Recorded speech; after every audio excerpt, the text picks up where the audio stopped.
আমন্ত্রণ সব খবরে, সঙ্গে আছে আমি ছোঁয়া খন্দকার। অবৈধ পথে ইউরোপে পাড়ি জমাতে গিয়ে ভূমধ্যসাগরে মৃত্যু হচ্ছে 22 অভিবাসন প্রত্যাশীর। আশঙ্কা করা হচ্ছে তাদের অধিকাংশই বাংলাদেশ ও সুদানের নাগরিক। শুক্রবার গ্রিস উপকূলের কাছে একটি নৌকা থেকে জীবিত উদ্ধার করা হয় আরও 26 জনকে, যাদের মধ্যে 21 জনই বাংলাদেশি। বাকিদের মধ্যে 4 জন দক্ষিণ সুদান ও 1 জন চাঁদের নাগরিক। উদ্ধারকৃতদের মধ্যে 2 জনকে হাসপাতালে ভর্তি করা হয়েছে। গ্রিক কোস্টগার্ড জানিয়েছে, ইউরোপ যাওয়ার সময় অভিবাসন প্রত্যাশীদের নিয়ে পথ হারিয়ে ফেলে নৌকাটি। টানা 6 দিন ঘুরে বেড়ায় উদ্দেশ্যহীনভাবে। সে সময় প্রতিকূল আবহাওয়া এবং খাবার ও পানির অভাবে মৃত্যু হয় অনেকের। উদ্ধারকৃতরা জানান, দালালদের নির্দেশে সমুদ্রে ফেলে দেওয়া হয় মরদেহ।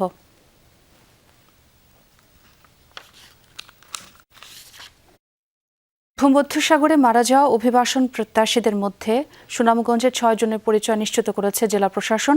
শুক্রবার গ্রিস উপকূলের কাছে একটি নৌকা থেকে তাদের উদ্ধার করা হয়। নিহত 6 জন হলেন ফাহিম, সাজিদুর, শাহানুর, মুজিবুর, ময়না ও আহমদ জয়।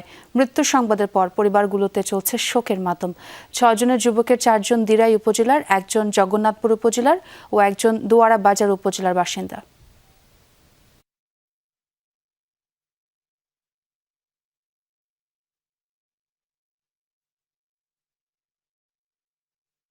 প্রধানমন্ত্রী হিসেবে দায়িত্ব গ্রহণের পর প্রথমবারের মতো দলের কেন্দ্রীয় কার্যালয়ে গেলেন প্রধানমন্ত্রী ও বিএনপি চেয়ারম্যান তারেক রহমান। এ সময় দলীয় নেতাকর্মীদের উষ্ণ ভালোবাসায় সিক্ত হন প্রধানমন্ত্রী। তবে নেতাকর্মীদের চাপে সড়কে যান চলাচল বন্ধ হওয়ায় ক্ষুব্ধ হন বিএনপি চেয়ারম্যান। বলেন, বিএনপি সরকারের ওপর মানুষের অনেক প্রত্যাশা, তাই নেতাকর্মীদের মানুষের সমস্যার কারণ না হওয়ার নির্দেশ দেন তিনি। বিএনপি চেয়ারম্যান জানান, সাংগঠনিক কাজে এখন থেকে প্রায়ই নয়াপল্টনে আসবেন তিনি।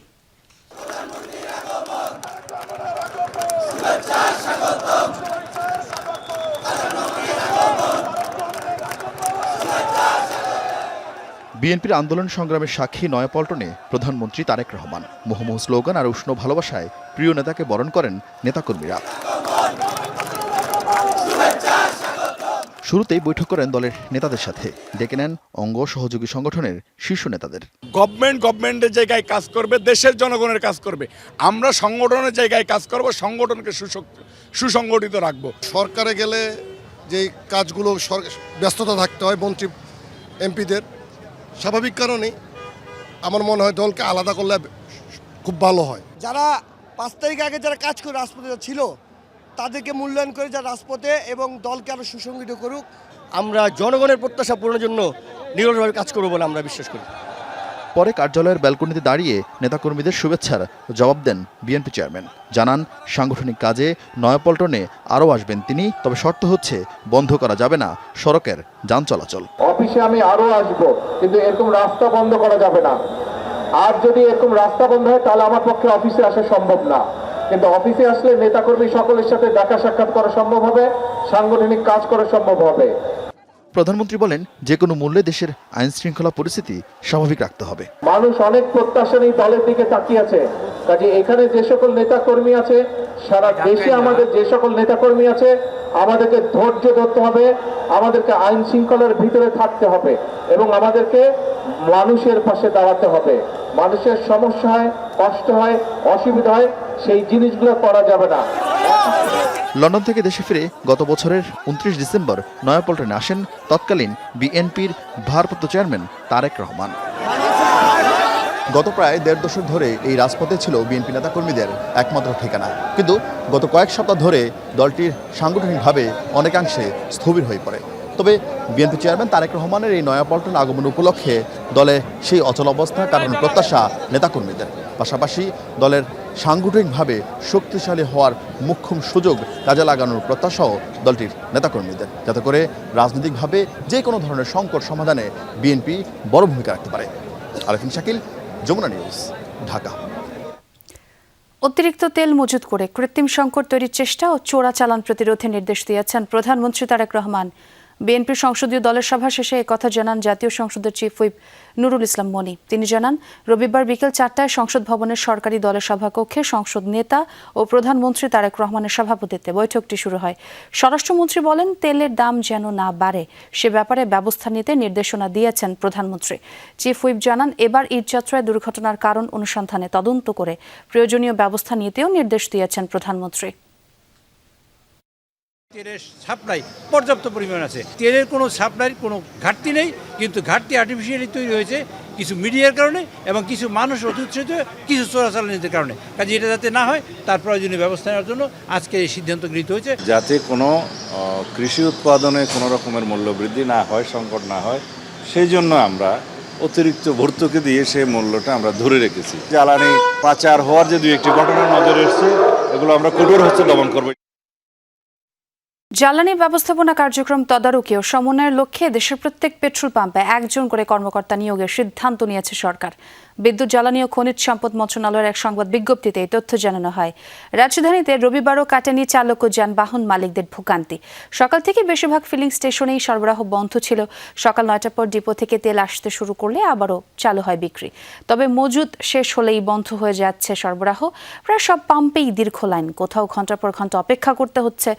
অবশ্য পাম্প মালিক ও কর্মচারীদের অভিযোগ, অনেক যানবাহনে পর্যাপ্ত জ্বালানি থাকা সত্ত্বেও চালকরা লাইনে দাঁড়িয়ে আছেন। কৃত্রিম সংকট রোধে দেশের বিভিন্ন স্থানে মজুতদারদের বিরুদ্ধে অভিযান চালাচ্ছে প্রশাসন। চট্টগ্রাম ও মৌলভীবাজার সহ সারা দেশে অভিযান চালিয়ে বিপুল পরিমাণ ডিজেল, অকটেন, মোবিল ও এলপিজি গ্যাস জব্দ সহ জরিমানাও করা হয়েছে। 40 লিটার 50 লিটার তেল আরে মিনিমাম 30 থেকে 35 লিটার তেল প্রত্যেকটা গাড়িতেই আছে। ম্যাক্সিমাম কাস্টমারই এই গাড়িতে 20 লিটার তেল আপনি যা দেখেন যে ট্যাঙ্কি ফুল, বললাম তাদের অল্প একটু খালি আছে, তারা এটাই নিতে তেল তো পাওয়া যাচ্ছে না। আমি তো বাটা থেকে আসছি, বাটার ওদিকে পাম্প বন্ধ, তো এটাতে নিলাম। পূর্বাচল গেছি, ওখানে বন্ধ। পরে একটা ট্রিপ নিয়ে এখানে আসছি, এখানে সিরিয়াল দেখি দিতে আছে, তেল দিতে আছে, যে কারণে এখানে আসছি। সারা দেশে জ্বালানি তেলের সরবরাহ নিশ্চিত এবং অবৈধভাবে মজুত ঠেকাতে 9 জেলার 19টি তেল ডিপোতে বিজিবি মোতায়েনের সিদ্ধান্ত নিয়েছে সরকার। এর মধ্যে ডিপোগুলোতে আইন শৃঙ্খলা বাহিনীর নজরদারিও বৃদ্ধি করা হয়েছে। রবিবার ময়মনসিংহের ফুলপুরে 24,000 লিটার জ্বালানি তেল জব্দ করেছে প্রশাসন। জামালপুর টাঙ্গাইল আঞ্চলিক সড়কের পিটিআই মোড়ে জুই এন্টারপ্রাইজ ডিলার পয়েন্টের সামনে বিক্ষোভ করেন তারা। ফলে সড়কে কিছু সময় বন্ধ হয়ে যায় যানবাহন চলাচল। রূপগঞ্জে পরিমাণের চেয়ে অতিরিক্ত তেল না দেয় একটি পেট্রোল পাম্পে হামলা চালানোর অভিযোগ উঠেছে স্থানীয় ছাত্রদল নেতাকর্মীদের বিরুদ্ধে। এইভাবে যে জনদুর্ভোগ, এইভাবে যে সারাদিন একটা তেলের পিছনে যদি আমাদের লেগে যায়, তাহলে আমরা বাকি সারাদিন কাজ করব কিভাবে? ওষুধ কোম্পানিতে চাকরি করি, কিন্তু আমার সারা দিনটা আজকে এখানে লেগে যাচ্ছে। আমাদের চাহিদা অনুযায়ী জ্বালানিটা সরবরাহ করা হয়, তাহলে আমরা ভোক্তাদের চাহিদা পূরণ করতে পারবো। স্টক রেজিস্টারে তাদের দেখা যাচ্ছে যে এখানে কোনো তেল নাই, শূন্য, পেট্রোলের কোনো তেল নাই। তারপরে আমরা তাদের যে ড্রামগুলো আছে এগুলো চেক করে দেখি যে প্রায় 12টার মতো ড্রাম, আনুমানিক কম করে হলেও 2,500 লিটার পেট্রোল এখানে মজুদ আছে। মিয়ানমারে পাচারকালে চট্টগ্রামের পতেঙ্গা থেকে ডিজেল, আলকাতরা সহ 7 পাচারকারীকে আটক করেছে কোস্টগার্ড। শনিবার মধ্যরাতে কোস্টগার্ড আউটপোস্ট পতেঙ্গার কর্ণফুলী চ্যানেলের 14 নম্বর ঘাট সংলগ্ন এলাকায় অভিযান চালিয়ে এসব উদ্ধার করা হয়। কোস্টগার্ডের মিডিয়া কর্মকর্তা লেফটেন্যান্ট কমান্ডার সাব্বির আলম সুজন জানান, একটি অবৈধ আর্টিসানাল ট্রলিং বোটে তল্লাশি চালিয়ে মায়ানমারে পাচারের উদ্দেশ্যে বহনকৃত প্রায় 48 লাখ টাকা মূল্যের 1,600 লিটার ডিজেল, 3,300 কেজি আলকাতরা ও 4টি ডিজেল ইঞ্জিন সহ 7 পাচারকারীকে আটক করা হয়েছে।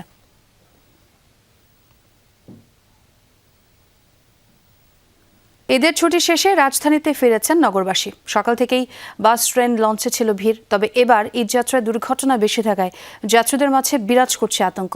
বিশেষভাবে সড়ক পথে যারা ফিরছেন তারা জানিয়েছেন দুশ্চিন্তার কথা।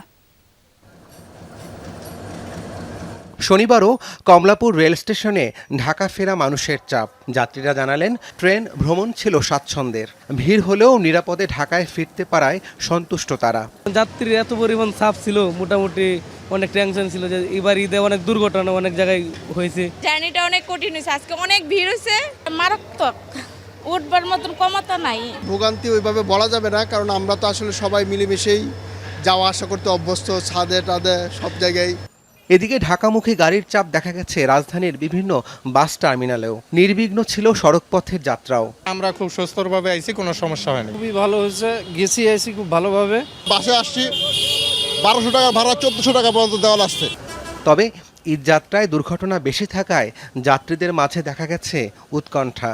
আবার এইবার মনে হচ্ছে যে আর আগামীতে আর যাব না, এই আতঙ্কের মধ্যে যেভাবে ক্ষতি হয়েছে দেশের মানুষের। অনেক আতঙ্ক ছিল আসলে, কারণ হচ্ছে যে বিগত সব বছরের তুলনায় এবার হচ্ছে যে সবচেয়ে বেশি লোক মারা গেছে মনে হচ্ছে। সড়কপথে শৃঙ্খলা ফেরাতে সংশ্লিষ্ট প্রতিষ্ঠানগুলোকে আরও কার্যকর ভূমিকা নেওয়ার আহ্বান যাত্রীদের। ছুটি শেষে আজও লঞ্চ যোগে রাজধানীতে ফিরছে কর্মব্যস্ত মানুষ। সকালে দেশের বিভিন্ন গন্তব্য থেকে সদরঘাটে এসে পৌঁছায় লঞ্চগুলো, তাই সদরঘাটে ঢাকায় ফেরত যাত্রীর চাপ ছিল বেশি। একই চিত্র চাঁদপুর ও ভোলার লঞ্চঘাটে, ভোগান্তি ছাড়াই ঢাকায় ফিরেছেন মানুষজন। ঈদের লম্বা ছুটি কাটিয়ে চিরচেনা শহরে ফিরছেন সবাই। রাব্বি সিদ্দিকী, যমুনা নিউজ, ঢাকা। রাজবাড়ীর গোয়ালন্দের দৌলতদিয়া ঘাটে চতুর্থ দিনের মতো উদ্ধার অভিযান পরিচালনা করেছে fire service.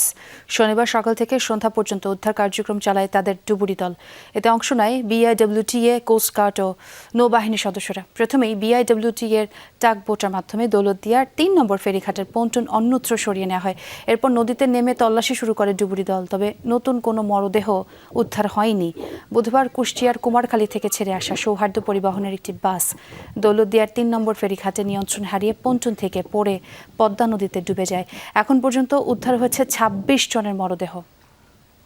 Rajshahi medical college হাসপাতালে ২ সপ্তাহে মারা গেছে ৪৪ শিশু। শনিবার জানানো হয় হামো নিউমোনিয়ায় আক্রান্ত হয়ে এসব শিশু মারা যায়। রামেক হাসপাতালে শিশুদের আইসিইউ নিয়ে এই সংকট তীব্র হয়ে উঠেছে। হাসপাতালের ৩টি ওয়ার্ড মিলে শিশু শয্যার সংখ্যা ১২০টি, যার বিপরীতে প্রতিদিন ভর্তি হচ্ছে ৬ থেকে ৮০০ জন শিশু।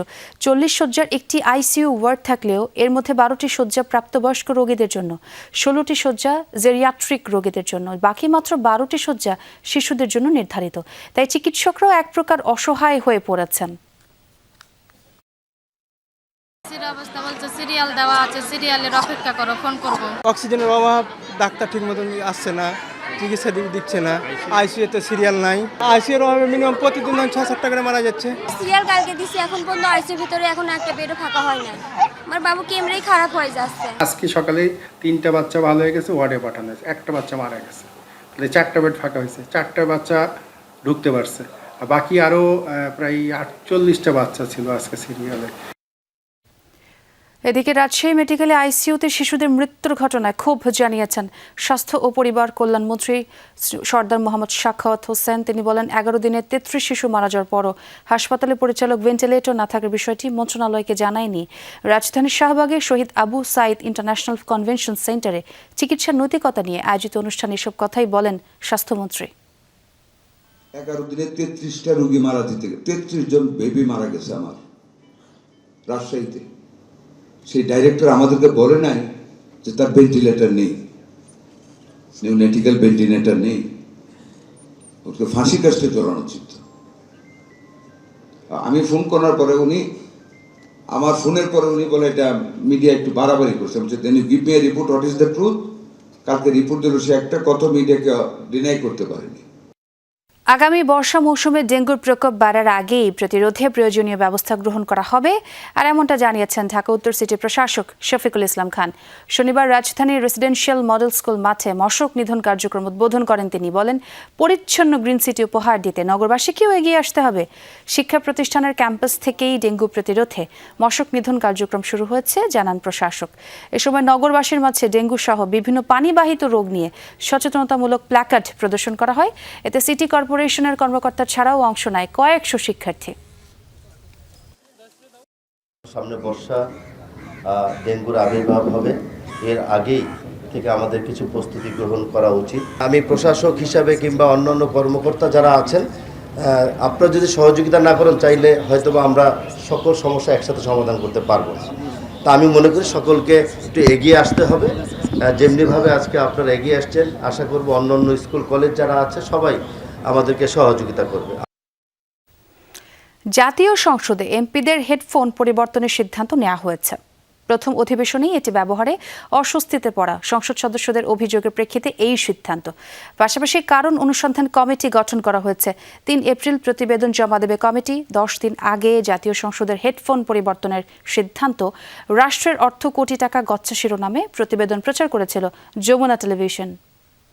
যারা সাউন্ড বিশেষজ্ঞ এরকম লোকজন দাওয়াত করেছি, যাতে আমাদের সাউন্ড সিস্টেমটা রিয়েলি প্রপারলি কাজ করে, তার ব্যবস্থার জন্য আমরা অন্যদের নেতৃত্ব করেছি। হেডফোনের ব্যাপারটা তো সকলেরই অভিযোগ, আমার নিজের অভিযোগ।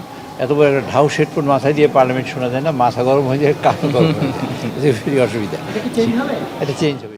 চট্টগ্রামের জঙ্গল সলিমপুরে র্যাপিড অ্যাকশন ব্যাটালিয়নের উপসহকারী পরিচালক মোতালেব হত্যাকাণ্ডের ঘটনায় আরও ৩ জনকে গ্রেপ্তার করেছে র্যাব ৭। এ নিয়ে গ্রেপ্তারের সংখ্যা দাঁড়ালো ২০ জনে। চট্টগ্রামে এবং নোয়াখালীর কবিরহাটে অভিযানে সর্বশেষ ধরা পড়ে পারভেজ, বেলাল ও সাদুল নামে ৩ জন। এরা সবাই মোতালেব হত্যা মামলার এজাহারভুক্ত আসামি বলে জানায় র্যাব। আলোচিত এই মামলায় এর আগে গ্রেপ্তার করা হয় ১৭ জনকে। গত ১৯ জানুয়ারি জঙ্গল সলিমপুরে সন্ত্রাসীদের গ্রেপ্তার অভিযানে গিয়ে হামলার শিকার হন র্যাব সদস্যরা।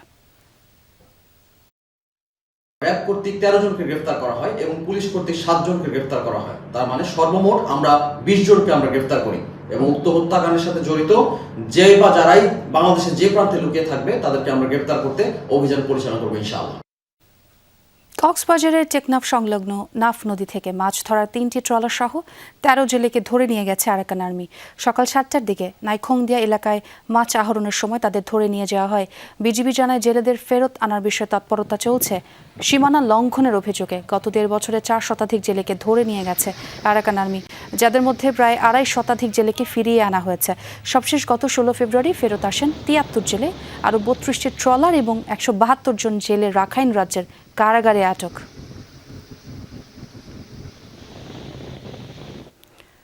গাজীপুরের জয়দেবপুরে বিএনপির রাজনৈতিক কার্যালয় উদ্বোধন করা হচ্ছে। শনিবার বিকেলে জয়দেবপুরে বিএনপির কার্যালয় উদ্বোধন করেন গাজীপুর সিটি কর্পোরেশনের প্রশাসক ও মহানগর বিএনপির সভাপতি শওকত হোসেন সরকার।